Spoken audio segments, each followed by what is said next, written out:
जी hello दोस्तों, मेरा नाम है अरुण। उम्मीद है आप लोग ठीक होंगे।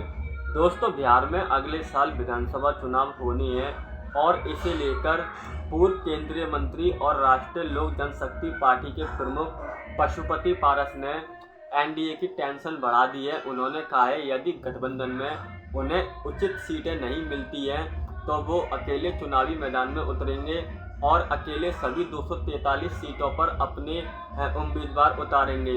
इससे बिहार की राजनीति में एक नया मोड़ सामने आया है। यह बयान ऐसे समय आया है जब बिहार की राजनीति में लगातार बदलाव हो रहे हैं और पारस की पार्टी की स्थिति भी साफ नहीं है। कल शुक्रवार को पटना में एक प्रेस कॉन्फ्रेंस के दौरान पशुपति पारस ने कहा, हमारी पार्टी सभी 243 सीटों पर चुनाव लड़ेगी। हमारे कार्यकर्ता सभी बूथों पर चुनावी तैयारियों में लगे हुए हैं। उन्होंने कहा, अगर गठबंधन से समझौता होता है और उन्हें मनपसंद सीटें मिलती हैं तो वह सहयोगी दलों के साथ चुनाव लड़ने के लिए तैयार हैं। लेकिन यदि उनकी पार्टी को उचित सीटें नहीं दी जाती हैं तो वह अकेले चुनावी मैदान में उतरेंगे।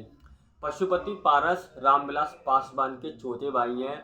उनके निधन के बाद से लोक जनशक्ति पार्टी को विवाद और टूट का सामना करना पड़ा था।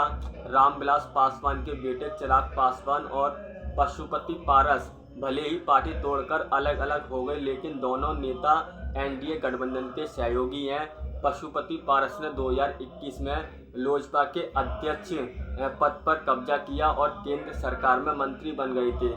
बिहार की राजनीति में गठबंधनों का अहम स्थान है और बिहार में अब तक के चुनावों में भारतीय जनता पार्टी और जेडीयू का गठबंधन रहा है। लेकिन पशुपति पारस के इस बयान से एनडीए के अंदर एक नई टेंशन बढ़ गई है।